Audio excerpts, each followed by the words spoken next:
Coming up next on the CHGO Cubs Podcast, the Brewers make a shocking move this morning. What does it mean for the Cubs, if anything?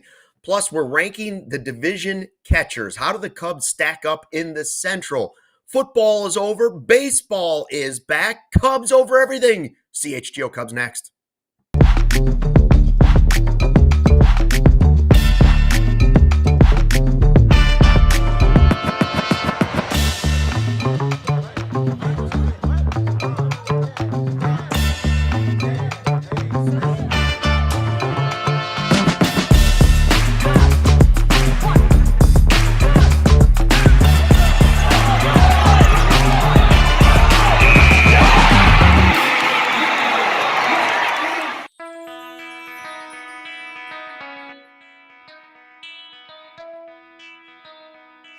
What do you say? It's the CHGO Cubs Podcast on a Monday. Let's have a great week. Jump in the chat.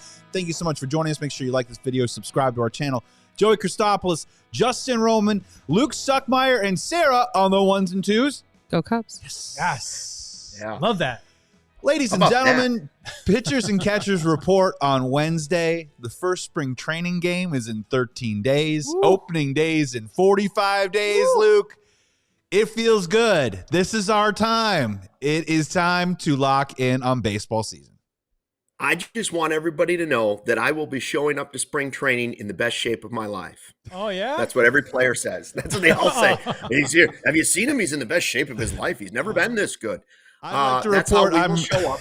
I'm reporting to spring training, adding 15 pounds of something.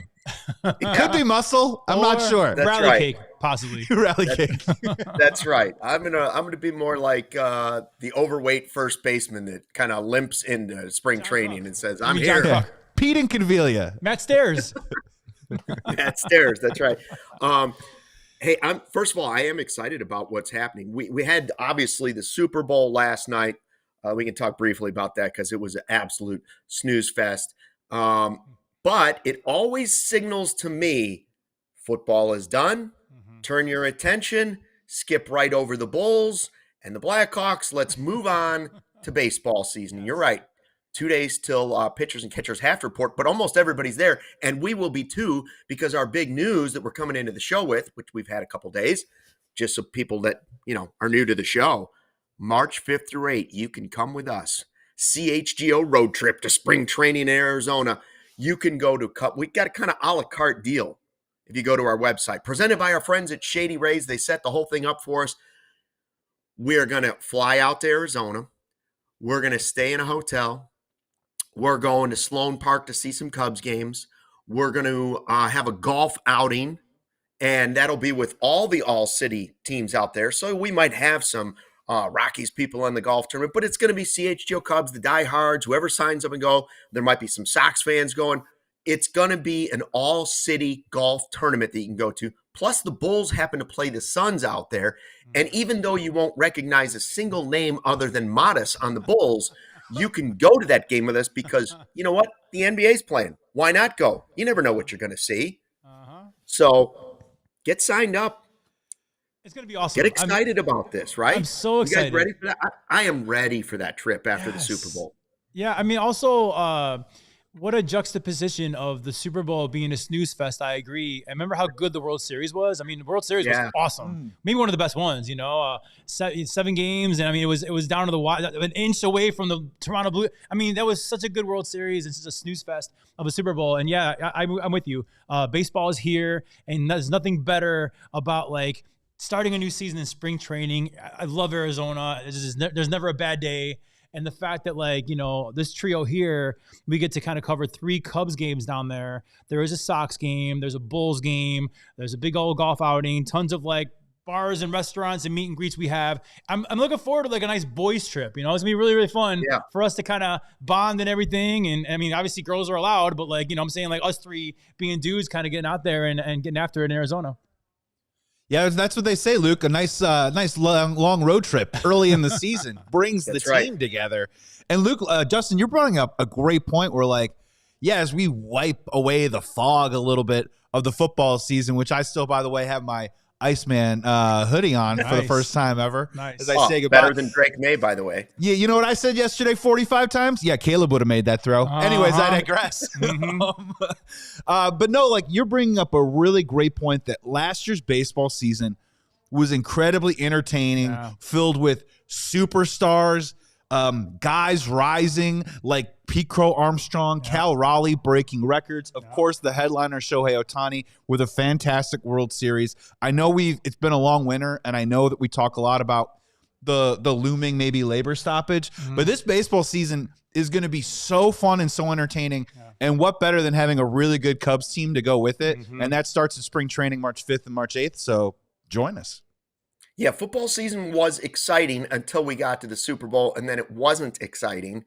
And one thing I'm looking forward to at the spring training trip, I wasn't going to announce this, but there will be a rattlesnake competition. Who can catch a rattlesnake with their bare hands first?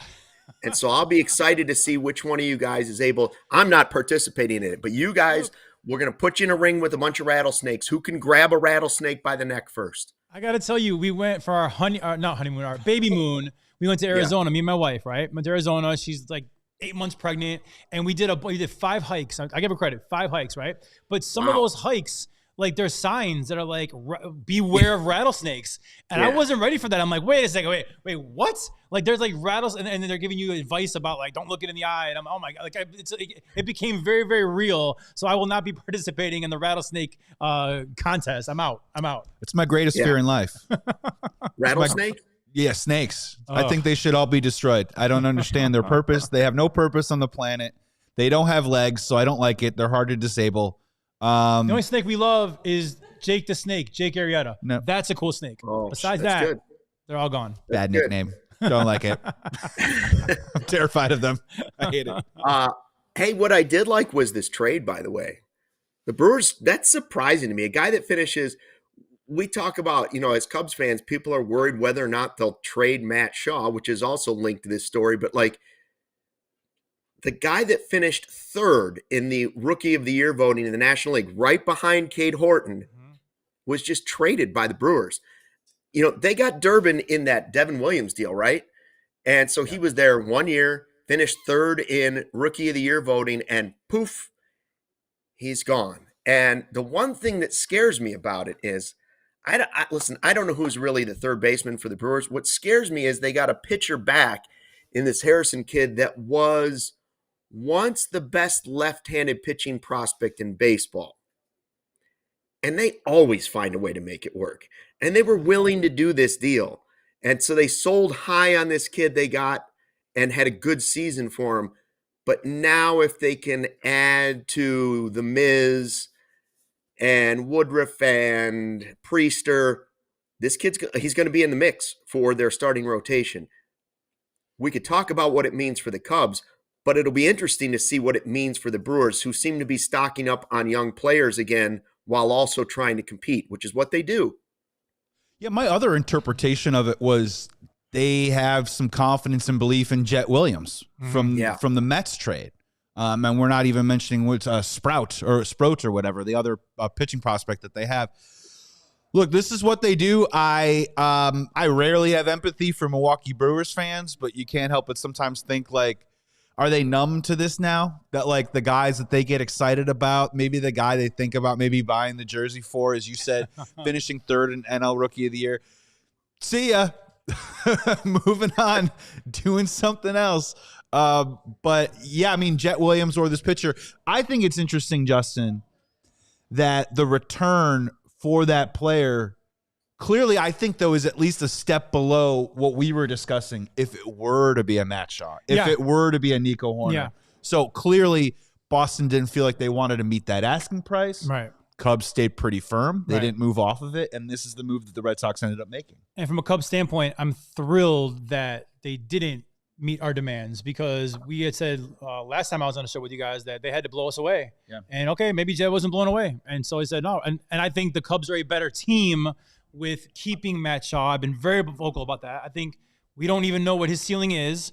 And I think that, we are a better team this year and in the future for keeping both Nico and Matt Shaw. But I mean, Brewers, listen, man, they lost their, Luke, you're right. They got, another guy that might be great, but like at the end of the day, like they lost their ace, Freddie Peralta, and the Miz. I don't know what to think about the Miz because like we saw him be great, we saw him be horrible. So he hasn't proven to me that I have way more confidence in Cade Horton than I do in the Miz. I'll tell you that right now. Too. So okay, we'll see what happens. For me, it looks like they're kind of retooling on the fly. Whereas the Cubs are all in, we're going to take the division and never let it go is what I'm seeing with these two teams. I looked at the trade and I thought, wow, they're trading this young third baseman and who finished third in the National League Rookie of the Year voting. And then I thought, if Shaw had put together a whole season of the second half, obviously he would have been in that mix, right? Like he actually would have been in the conversation for National League Rookie of the Year with Cade Horton. Now, if he put together a first half and doubled it with the second half, he would not be in the mix. The Cubs weren't willing to do the deal. The Brewers were. Who will be the better prospect moving forward? Will it be Durbin or is it going to be Matt Shaw? I don't know, but I agree with Corey Seacrest in the chat who says the Brewers always seem to know something before we do. And so it does scare me a little bit that they sold high on this kid. And that's sort of for the people that want to trade Matt Shaw. A lot of them are wondering, should we trade high? Even Nico too, the same way. People that are saying, well, you're not going to sign Nico maybe. And his value is as good as it's going to get. And maybe Shaw too, because nothing's been proven one way or another. The Brewers aren't afraid to do that. The Brewers aren't afraid to do it. And sometimes I think the Cubs are slow to do that. The part that I think that there's two ways to look at this is the first one is when we talk about the Brewers versus the Cubs. I think from a Brewers perspective, I think that they have a conviction and confidence to move off of a player like Caleb Durbin because they believe that they can replicate that result. Mm-hmm. Yeah. They think they can bring in Jet Williams and it's not going to skip a beat, right? They think that they can find the next 5'7" dirt bag baseball player. Right. I really think that they do, right? Where I think that the Cubs, on the other hand, don't really put themselves in that position. And I think we've been a little critical of that this offseason it isn't, it's one thing to have the 4 or 5 names that we talk about all the time at the top of the farm system, but the middle of the farm system probably could use a little bit more of some depth and more development, where the Brewers have the confidence to say, we can get rid of this guy now and we'll be fine. Where the Cubs are like, well, if we get rid of this guy right now, like a Matt Shaw, can we find another one in our system and replace him? I think that the confidence levels are different. In terms of the two players, is very quickly, I'm taking Matt Shaw. I really am. I think both players have a similar profile of, I think they both came on in the second half of the year. But there is something about, and Luke, I mean, it wasn't just anything where heading into last year, a lot of people thought Matt Shaw was going to compete for Rookie of the Year. And I think in the second half, he began to flash what that potential can possibly look like. But when you combine the defense and what I think is still untapped potential that flashed in the second half, I give Matt Shaw a little bit of the edge right now, even though Caleb Durbin turned himself into a pretty good player last year, and hopefully he works out for the Red Sox. I think that Matt Shaw is being underappreciated because he's still young. I mean, PCA 2 years ago wasn't PCA we saw in the first half of last year, right? I mean, like, don't forget, there's a whole trajectory of this kind of thing, right? So I'm looking forward to big things from Matt Shaw. And, honestly, with a safer landing spot, with the way he's going to be utilized now, with, we talked about maybe him getting 400 at-bats by spelling some guys, when the DH comes around, like all these different things of him plugging into the lineup, not having to be the guy might benefit him in the long run, And then one more thing about the Milwaukee, Chicago mindset, Milwaukee has to do these kind of things to compete. The Cubs have financial flexibility and strength to be like, I want Alex Bregman, I'm getting Alex Bregman, right? Yeah. The Milwaukee doesn't have that, so they kind of have to do the Freddie Peralta. They can't afford for Peralta to walk for nothing. They can't do that kind of stuff. So the mindset of Milwaukee is different than the mindset of Jed Hoyer and the front office in Chicago.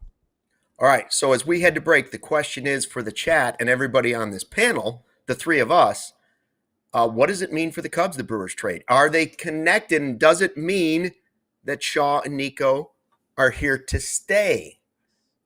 But first, a word from our sponsors at CHGO. Pay attention to this. What if you could have reliable and intelligent Wi-Fi? And what if you could keep it at the same price for 5 years? That's the Xfinity 5-year price guarantee. Imagine Wi-Fi that makes everything in your home work together, finds and fixes problems before you even know you have them, like super intelligent Wi-Fi with a sixth sense. And it lets you stream the games even while the whole family is online doing something else. All your devices working in perfect harmony for 5 whole years. And here's the best part: no annual contracts, no hidden fees, and Xfinity's best equipment is included. Take it from me, a lot could change in 5 years. So lock in your price. Unlock the possibilities with Xfinity. Learn more at Xfinity.com. Xfinity, imagine that. Select plans only. Restriction apply. Look at this.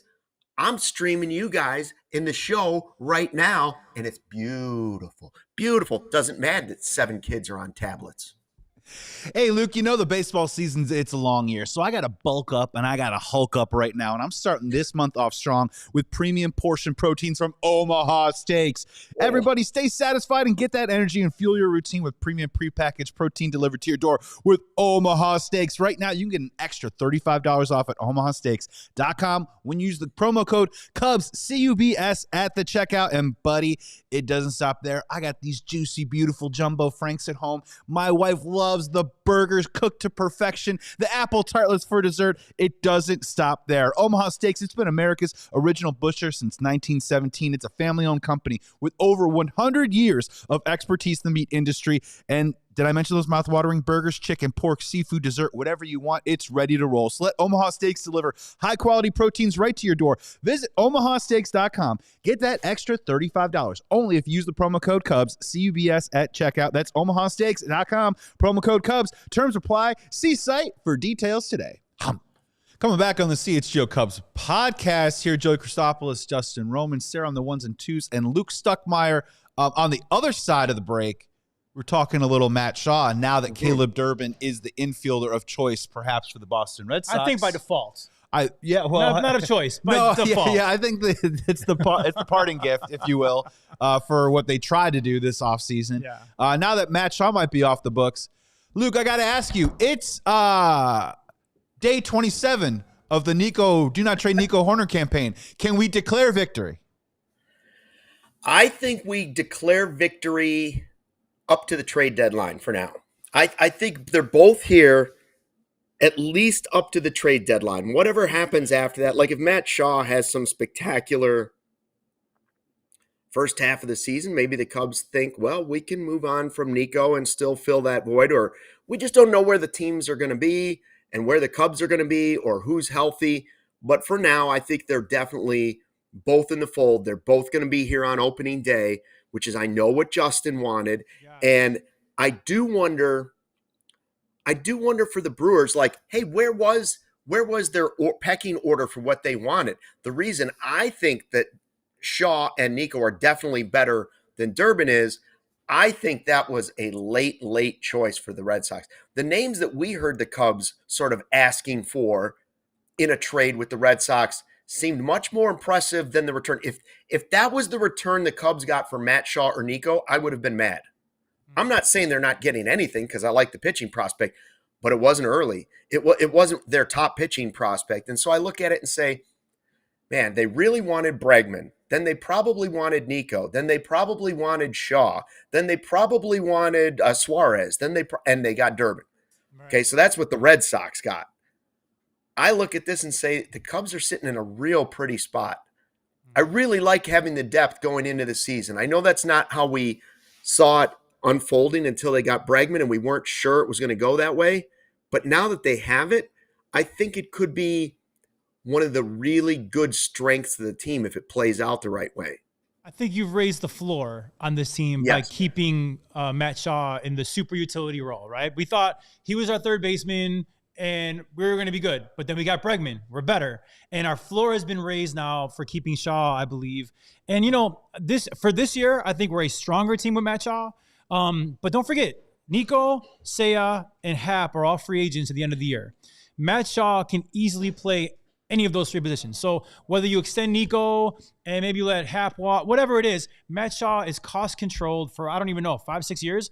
So he is a valuable piece to this team if he can reach his potential. And he hasn't had a full, listen, again, I said it before, I'll say it again. PCA 2 years ago wasn't PCA first half of last year. It takes time for these guys to click. Nobody comes in and becomes a superstar their first at bat, So I'm very, very happy. I think that looking back, hindsight 2020, I think looking back at the end of this year coming up, we're going to be very happy we kept Matt Shaw. And Luke, you're right. Maybe something happens where you can move one of those guys at the deadline to get a Scooble or whatever it is.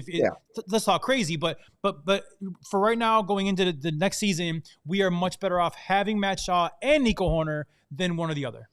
And what I like about it is the thing with the Brewers is right. Like, they're the voodoo Brewers. They're going to figure it out every year. They change up the mixture, and the mixture always comes out magically that they're leading the division or they win the division.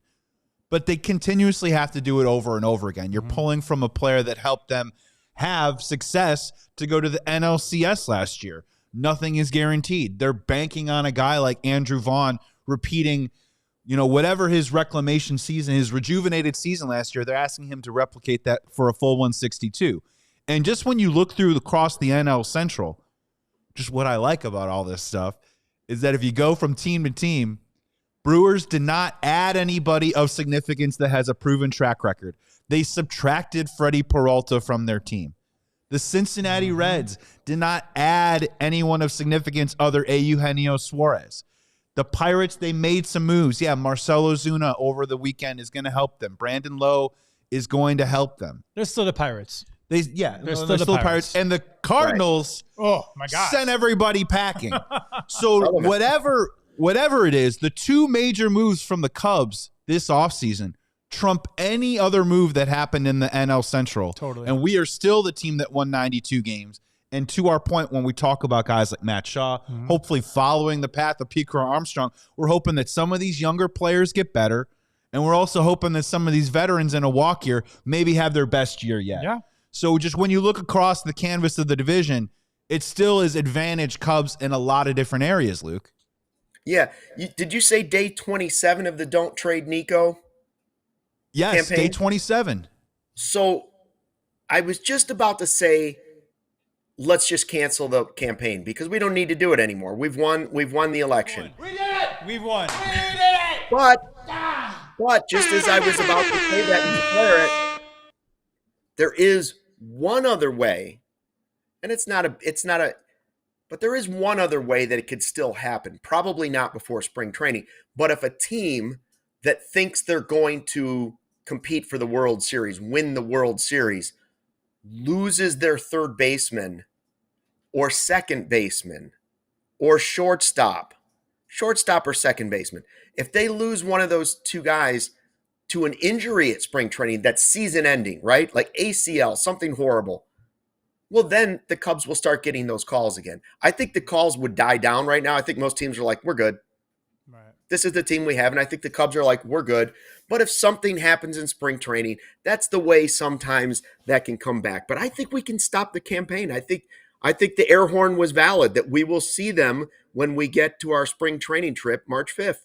Now, I saw someone in the chat, I can't take credit for this, but somebody in the chat, I like that, said, can it be day one of our Extend Nico campaign? Can we flip the campaign and now, okay, we got him. Now can we extend the guy for 5 years? I endorse that message. Is he easier to trade? So here's the thing. You know what I'm saying? Like, extending Nico right now, unless you give him a no trade clause, doesn't that give him the most value anyway? Like, if you could get a reasonable deal, and that's what you want him to stay here on a reasonable deal, but it also would be something another team might give you more for if you were forced to make that move or had that luxury.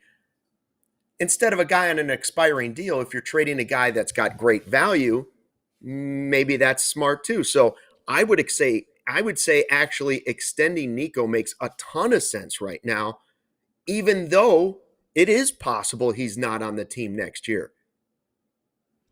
The The only thing about, and you're right too. I mean, we're about to enter into spring training. A lot of stuff happens. People go up, people go down, people get sidelined, all that stuff.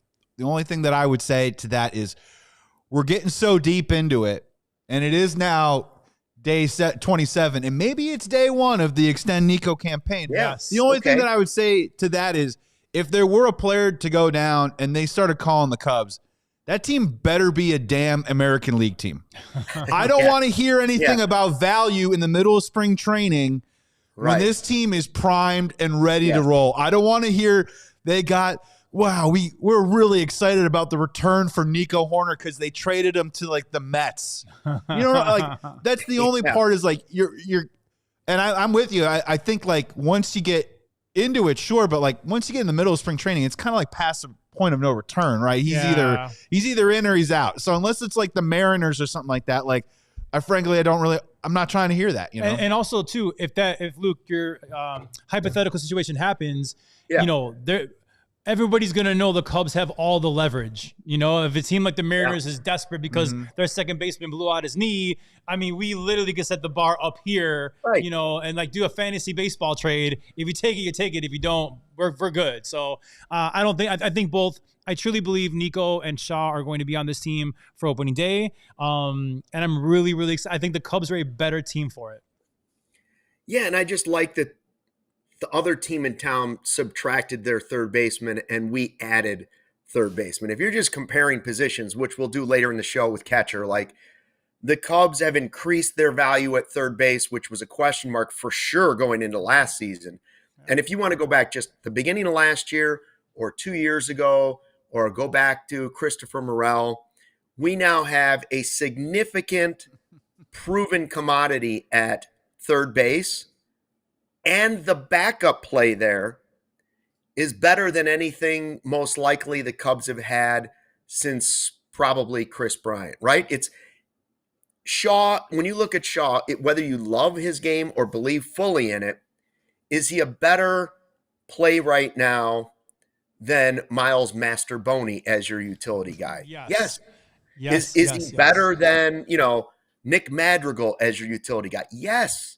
So not only have they increased finally at third base, the guarantee, basically what you have at third, they've also increased the backup plan at third base. And that versatility. So I love it. And I don't know what they're going to do with it at the trade deadline. I don't know what they'll do with it in the offseason. But right now for this year, it's a real good thing for the Cubs. Agreed. Yeah, great news for the Cubs. And I'm just excited to see them roll that out. I mean, you're right. We could save ourselves a lot of time, a lot of breath, and a lot of energy railing on the John Birdies of the world. And why is he getting the start and what's going on? And where do we got Willie Castro. What does this all mean? I mean, you can kind of sort of set it and forget it a little bit with the Cubs, health provided. And when you do get to the deadline, maybe you're a little bit more big fish hunting. You know what I mean? Maybe you're big name hunting out there to really that cherry, that whatever is the Aroldis Chapman that puts you over the top. If the Cubs are in position, they're not fringe moves that the Cubs would be looking at. They then would be looking at what's the thing that's really going to strike fear into the rest of the National League. And that's probably what we're thinking. And guys, for a while, we thought Matt Shaw was going to be our starting third baseman in 2026, and we were actually okay with it, right? I mean, like I said earlier, the floor has been raised. Now we have Alex freaking Bregman as our starting third baseman probably for the next 5 years with a no-trade clause. And that means Matt Shaw this year is our super utility. The whole boat rose up. You know what I'm saying? And like, it makes us better. And I have an eye for the future as well, where it's like, we got 3 spots potentially next year that are gonna be free agents, and Matt Shaw can play any of those 3 spots. So it's good for now. It's good for tomorrow. And maybe for Carter Hawkins, it's good for 2032, hopefully. But regardless, it's a very good day. I'm very happy to at least think that the Cubs are keeping both, and I'm excited. And Luke, really quick, according to the batting practices on the internet, Nico's going to hit 40 bombs. Yes. Are you ready? Justin texted us, this is Nico's revenge season. Here come the bombs. The one post was like, I've never seen a batting practice from Nico Hoerner like this. It's amazing. Look at the power. Best shape of his life. He's never looked so good. I think he heard our podcast because, we always talk about he's perfect except for no power. He's perfect except for no power. Well, Nico found some power. And guys, I'm ready to see it firsthand on March 5th in Arizona. Fast. Hey, go back, rewind just 1 year. At least he's not wearing an arm brace too. So we're better off than where we were a year ago at this time. And then we got a great season. All right, coming up after the break, we're going to start digging into position by position. Where do the Cubs rank in the division? We are attacking catcher. That's one of the trickiest positions for the Cubs. Where will the Cubs rank in the Central next year? Let us know what you think in the live chat. But first, a word from our sponsors here at CHGO Cubs. Hey, Cubs fans, I know what you're thinking. You see Luke, you see me, you see Justin on the show. You're like, man, handsome guys, right? But it isn't easy. It isn't a walk in the park all day long because we have to make sure that we take care of what's going on inside our bodies. And that could be anything sometimes from low testosterone. If you got low energy, it might not just be the winter. That's why Game Day Men's Health is here to help you with your man journey. Take it from one of their customers, Josh, a friend of the show, lost over 100 pounds with the testosterone replacement from Game Day Men's Health. And whether it's peak performance or becoming a better father, better husband, better man, better podcaster, better dog father, it's Game Day Men's Health. They want to support you on your journey, and they got personal care with family locally owned clinics. They're all over the Chicagoland area. And look, even if you're 27 and above, it might be time to just check on what's going on inside. So take it from us. Head on over to Game Day Men's Health, Skokie, Naperville, Libertyville. Scan the QR code below right there to go to Game Day, CHGO.com to find locations closest to you. Game Day Men's Health. Get your body right in 2026. New Chevrolet models in store at Ray's Chevrolet, and it's your chance to shop hot deals all month long during their auto show sales event. Stop in today, drive home with 0% financing for 72 months on all new Chevrolet models, or check out their selection of over 125 vehicles priced under 20 grand. And with one of the Chicagoland's largest Chevy inventories, you're sure to find the perfect vehicle for you. And shopping and selling Chevy dealers in the Midwest, they're right there at the top. So you know you're going to get a great deal. And with Ray's Price Promise, they let you shop confidently because the price you see is the price you pay. Go see for yourself. Visit our partner at their convenient location right on Route 12 in Fox Lake. Don't miss out on their auto show sales event going on all month long for 0% financing for 72 months on all new Chevy models. Shop Ray Chevrolet in Fox Lake or raychevrolet.com. Serving the community since 1963. Together, let's drive. Was I milking a cow or driving a car? Yeah, if you're watching that, you were doing the Kyle Tucker. Yeah, I was doing the Kyle Tucker, right? Kyle Tucker. All right. Anyways, back here on the CHGO Cubs podcast, Joey Christopoulos, Justin Roman, Luke Stuckmeyer, Sarah on the ones and twos, and you in the chat. Make sure you like this video and join us all week as we count down the days. Pitchers and catchers report in just a couple of days. Man. Opening day is 45 away. First game in 13 days. Wait, we get to go nuts on some rando in like 13 days, Luke. You kidding me right now? Pop quiz. 45 days away from opening day. Give me a number 45 on the Cubs. Any Chuck McElroy. Sean Marshall, was he 45? Something like that. Sean Marshall was my guess. Yeah. Chuck McElroy. Nice pull, Didn't dude. Paul Ossenmacher have no, was he 37? 48. Can we go Thank you, with Carm. the White Sox? Oh, no. Good to have you back, Carm. Nice guys. Good pulls. Tell Carm to stay out of baseball business. Football guy now. All right, it is time for our Taking the Temp, and I do look forward to our Taking the Temp segment when we can say it's 83 here in Arizona, but today's Taking the Temp, where do the Cubs catchers stack up in the division? Your trusted local experts, Four Seasons Heating, Air Conditioning, Plumbing, and Electric. Visit FourSeasonsHeatingCooling.com for all their special offers and money-saving coupons.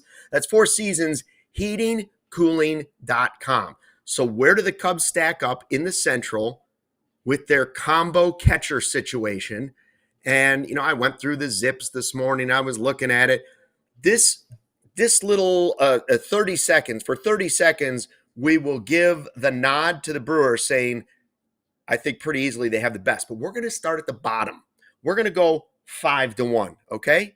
We're going to start at the bottom. And there's only one, when you're talking about the bottom of the NL Central, there's only one place you can go. And you don't even need a name, because we know that the quote-unquote best fans in baseball are going to get one of the worst teams in baseball in 2026.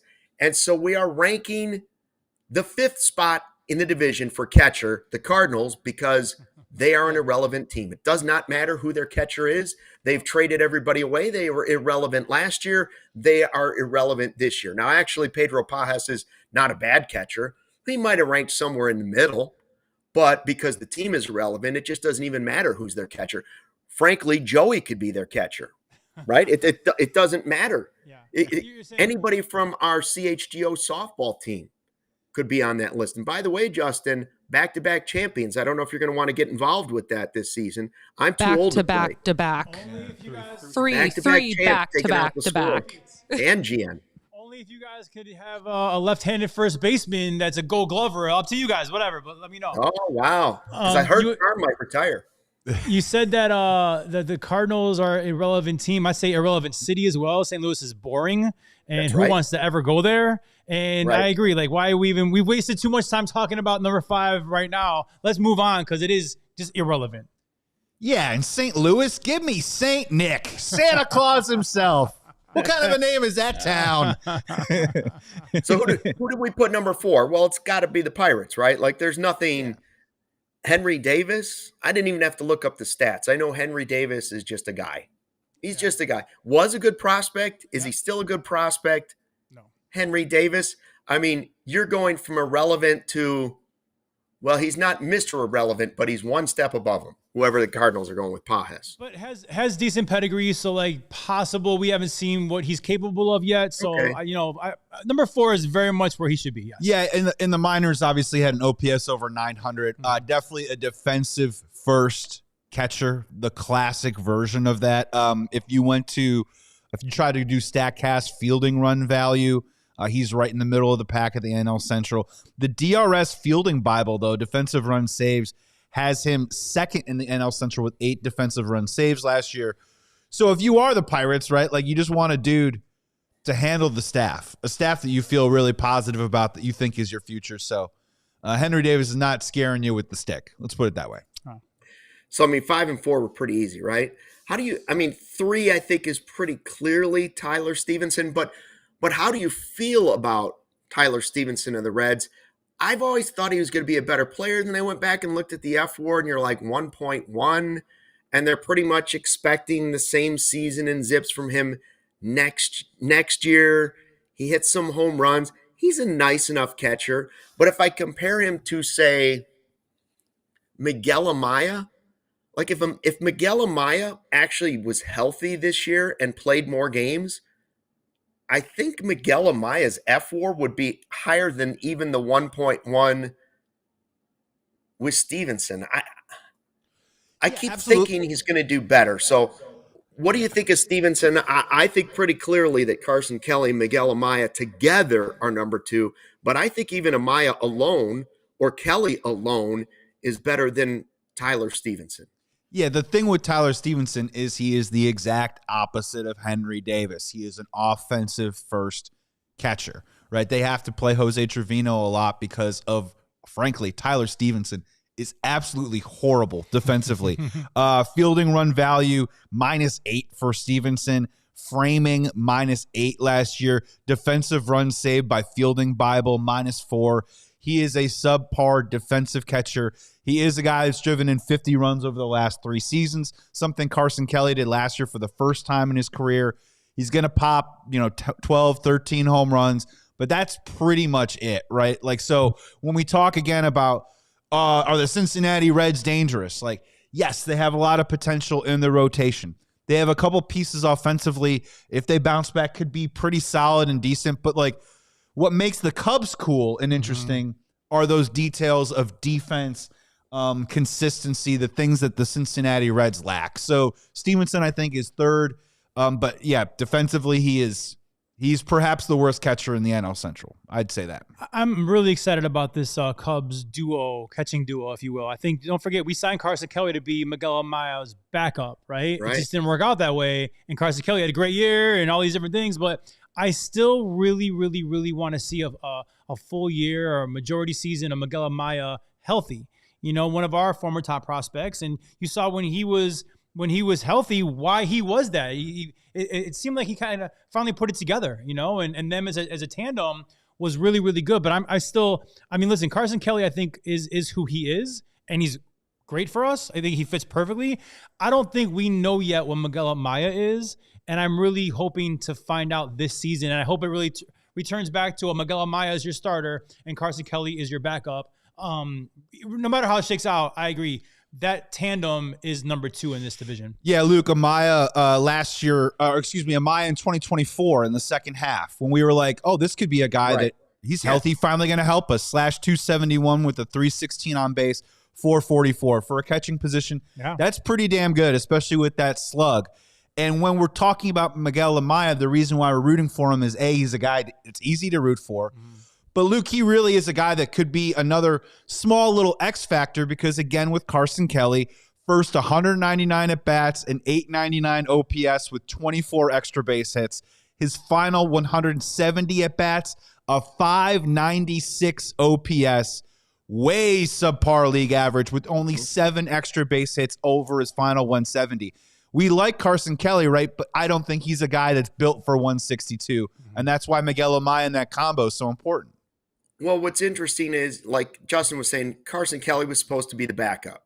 It didn't play out because Miguel Amaya's had trouble, even way back to the minors, in staying healthy. He played in a handful of games. He really didn't have much of a season last year.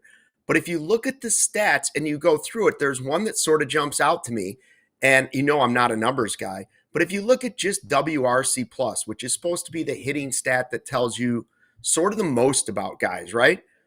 Miguel Amaya, of all the catchers in the Central last year, even though he only played in less than 30 games, his WRC plus was higher than any catcher in the division. That includes William Contreras. Now, Contreras hit 17 homers, so did Carson Kelly. We expect to have regression out of Carson Kelly.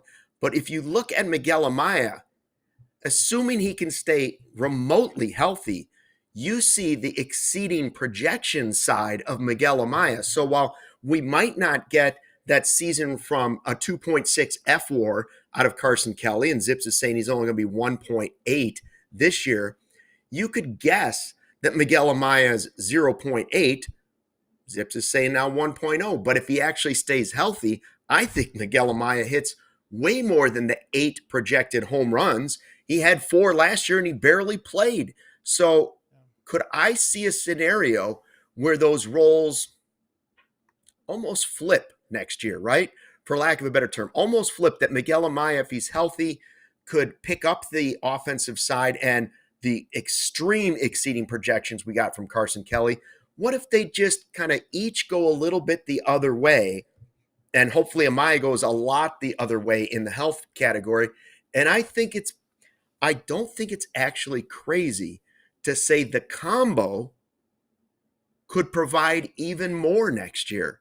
I never would have said that before, but if Carson Kelly can do 75% of what he did last year, I do believe that if Amaya is healthy, he's going to crush what he did last year. And so on paper, I was thinking at the end of the season, well, boy, you can't count on catcher giving you that next year. Not so fast. Maybe you can. And I wasn't someone who said Yan Gomes was a mistake when they brought him back, and it was like, even though they found a pot of gold in Yan Gomes the first year. I don't feel that way about Kelly. I know you're getting a good defensive catcher, and I know the numbers weren't great in the second half. But man, that was he had as many home runs as William Contreras. Are you kidding me? Like, it's possible. Too. Yeah, I mean, I don't know that I don't think the Cubs are going to have the best catching situation in the division. I believe that's Contreras. But that's what the Brewers hang their hat on.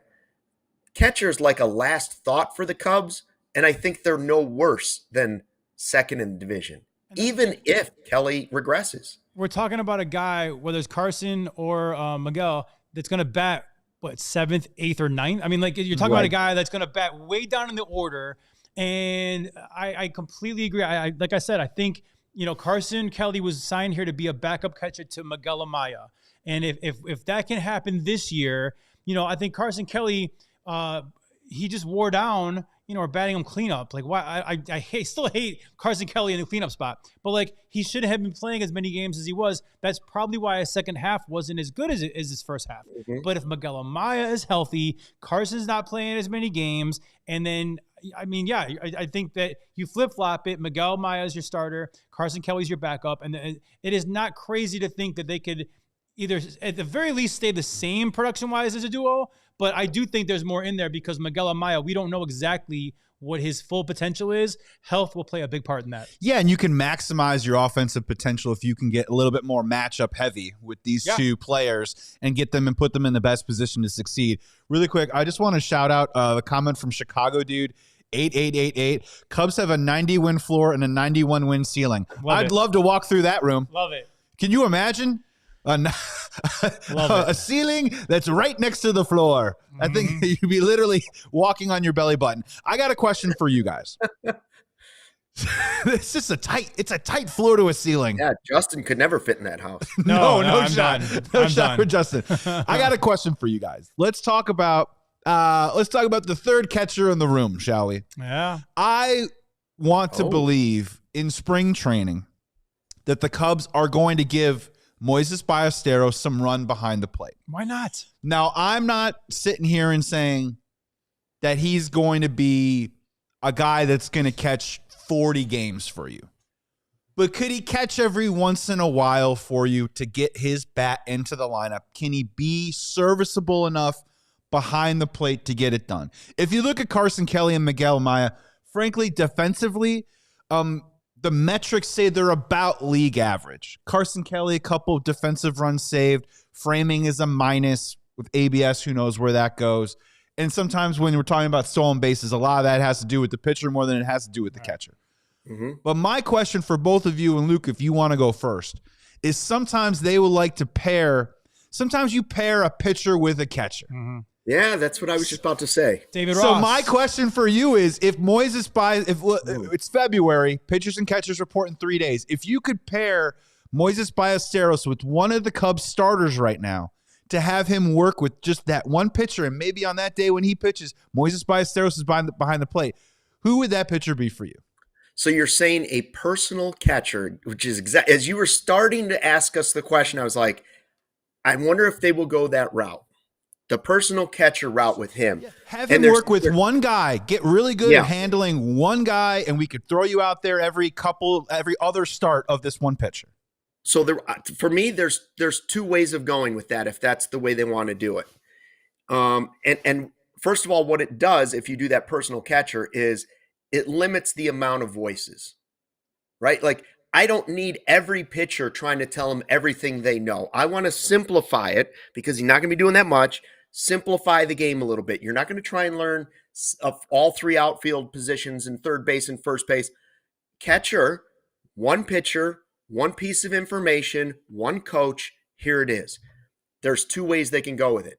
Number one is to pair him with somebody he's already caught at the minor league level. Somebody he's comfortable with and somebody that's comfortable with him so that you can grow that and the confidence level's already there. Now, you can still have a veteran trying to help that young catcher and that young pitcher, but is it already putting them on a platform where you say, hey, look, man, it's just Jackson Wiggins throwing to you, right?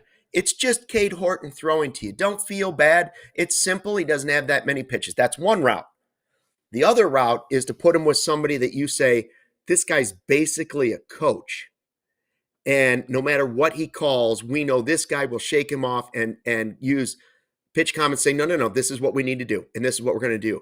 For me, that guy is Taillon. For me, that guy is Jameson Taillon. And I would say, listen, Taillon is not our most important pitcher, but he's one of the smarter pitchers. He's been around the block. He's got plenty of experience in knowing what to throw. And if that catcher is going through some of the struggles of calling a game, Taillon is a guy that could kind of bring him along.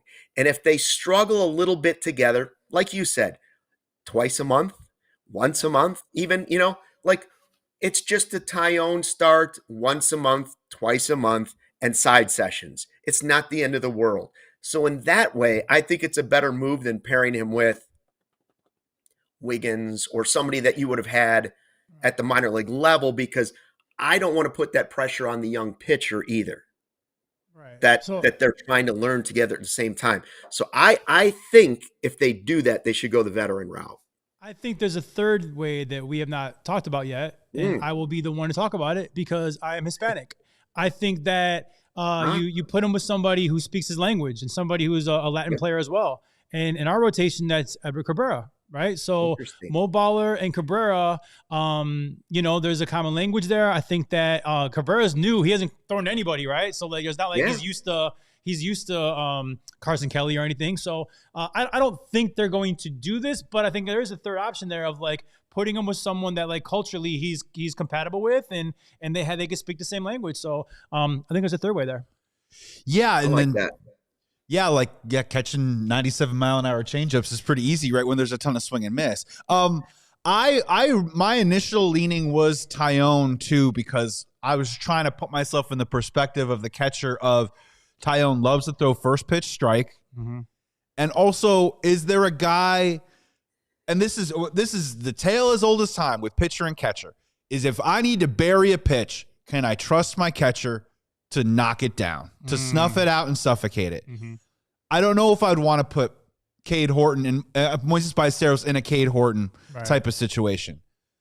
Taillon has a slider. He likes to bury it every once in a while. But, Luke, I think you're onto something of where Taillon pretty much knows what he needs to do out there. Yeah. My honorable mention would also be Matthew Boyd, because Matthew Boyd's repertoire is basically up and in with the fastball, change up, and then he likes to throw that curveball every once in a while, but he does it early in the count where he doesn't always have to bury it. But I do think at the least, though, I would say that I think if for Moisés Ballesteros to be a catcher on this team, and I think it would be a great additive, right? It would be awesome to have days when Matt Shaw's playing third, Bregman's at DH, and Moisés Ballesteros is behind the plate. Yep. In theory, that's kind of like your best offensive mix that you could really ask for.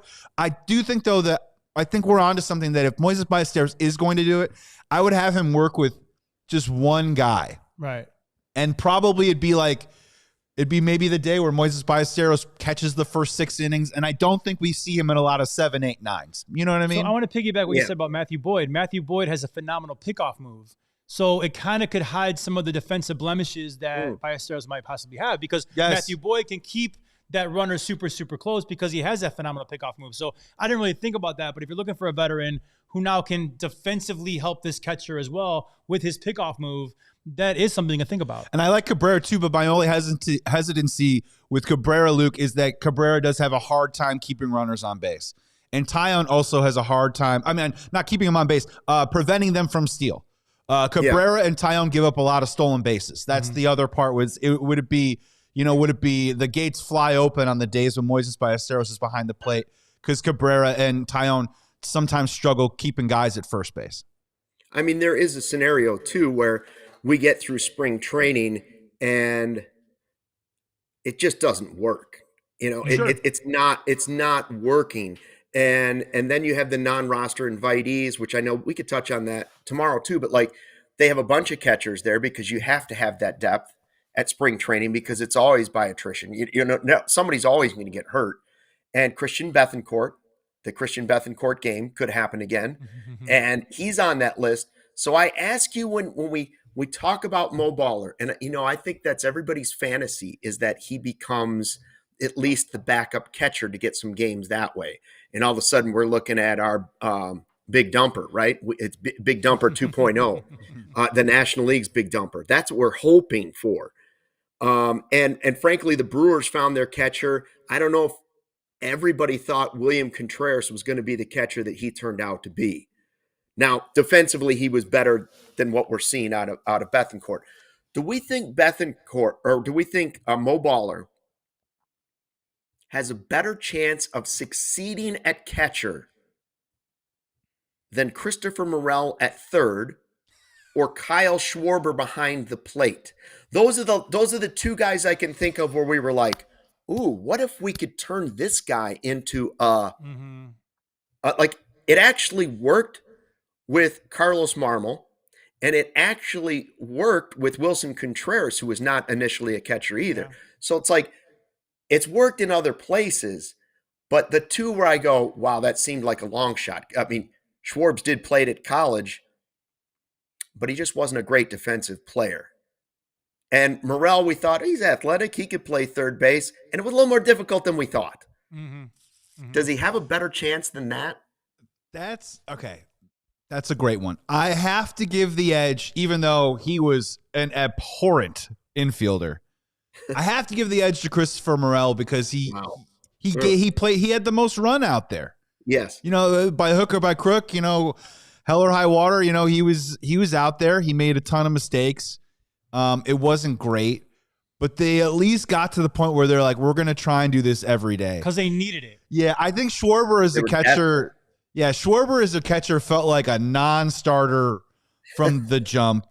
And I know, and I'm enjoying hoping and thinking that they give Moisés Ballesteros some run because I'm going to be honest with you, for people that are Mo Baller fans, I think him strictly being a DH this year is just going to inhibit him from having the type of season that I think that we're all wanting to have. I think we're going to be like, oh, wow, man, only 110 games when he was healthy because he just couldn't, they had to rotate the DH position. So I want to see them try it at catcher because ultimately he is closer to the Schwarber. It's like, dude, figure out how to play a little first base or learn how to start playing left field, right? And that's maybe how I would rank them personally. I think that Christopher Morel, that whole project at third base was because we needed a third baseman. We were dying for a third baseman, so we'll just try anybody there. Okay, Morel's athletic, whatever. We don't need a catcher. I think we just talked about we have probably the second best catching combo in the Central. So when it comes to Mo Baller, I like this hypothetical game we're playing, but I don't see him. I really don't see him catching very often, if at all. Okay. Now, Joey, you're right about the DH situation, but it's the same thing with Matt Shaw, where you're getting Matt Shaw, let's say 400 at bats, and that helps your team. Mo Baller as our DH against right-handed pitching is awesome. But there's a situation now where you got a lefty starter and you slide Bregman into the DH and you put Matt Shaw at third base. That's awesome. So I'm okay. Or real quick, Seiya is the DH and then Matt Shaw in right field. Sure. Yeah, absolutely. Mm-hmm. So for me, I'm expecting Mo Baller to be the DH for this team when we are facing right-handed pitching. I do not expect him to be the DH 24/7 like a Kyle Schwarber. I think it's going to be a very split-heavy with majority of those at bats going to Mo Baller, and I think that's great. I think it's don't forget he's also a young kid. Where it's not going to be superstar year one. So put him in the best spot to win. This team is built to allow him for a safe runaway, to take off. And I really feel like we're built for that. And that's how I envision Mo Baller. It's fun to talk about him catching, but I don't see it. But I mean, I guess anything's possible. Yeah, the reason it's more like Schwarber and not like Morel too is they're in a winning window now. Yes. We all knew when Morel was trying it, it was just kind of like, hey, they're rebuilding and why not throw a little, something at the fan here and see if it sticks. Not now. You're not going to risk that as much unless he actually really worked on it, right? And I do give some guys a lot of credit for working on stuff in the offseason. So I'm not going to say he can't do it. All right, real quick. Today, before we go, is National Pizza Day. Are we going to overtime on this? Do you want to go overtime on this for 2 minutes? Should we go overtime for National Pizza Day? Luke, the fact that you want to go to let's do it, baby. Let's just should we go to overtime? Is that what we're saying? We want to go overtime for the pizza talk? Hooray for Pizza Day. Let's do it. Yeah, I think we should go overtime. Okay. We still have 2 minutes. We still have 2 minutes? Oh, well, maybe we can squeeze that in. Okay. What are you putting on your pie? What's your order for pizza? And then tell me from where. I'll go first. I'm a big fan of Lou Malnati's pizza. It's my favorite pizza, period. And they have a thing called the Lou, which is, I don't want to call it a veggie pizza, but it's like tomato, spinach, their butter crust. And it's actually called the Lou from Lou Malnati's deep dish. And it is my go-to every single time with red pepper. And I love it. Deep dish. Yeah, okay. I'm also Lou Malnati's favorite pizza. Deep dish. I just do sausage, not sausage crumble, sausage patty, butter crust, uncut the way God intended. If we're talking tavern style, I'll be honest with you, load it up, baby. I'm a supreme guy. Give me the bell pepper. Give me the sausage. Maybe the pepperoni, the onion on there too. I love fennel on my pizza. That's really good. And I'll give you Oh, yeah. Fennel's great. What are you talking about? And then the final one is we used to sell this at a restaurant that I worked at in Santa Monica. It's actually a Let Us Entertain You place.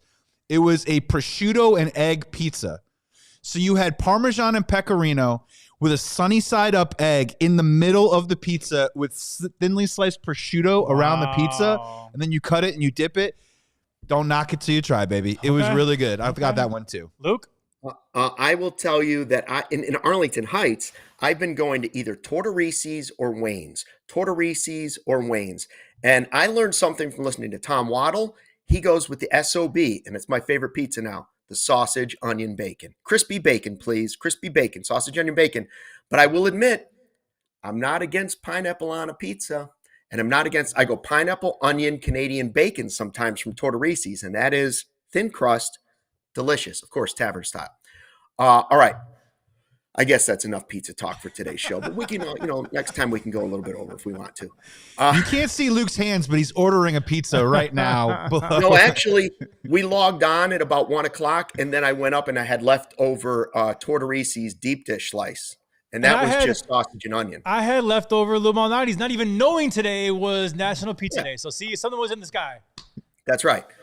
Hey, don't forget to sign up for the trip real quick. And we will be there March 5th through 8th. And thanks for checking out the CHGO Cubs podcast. Thanks for watching in the chat. Thanks to everybody that listens. And don't forget, until tomorrow, fly the W. We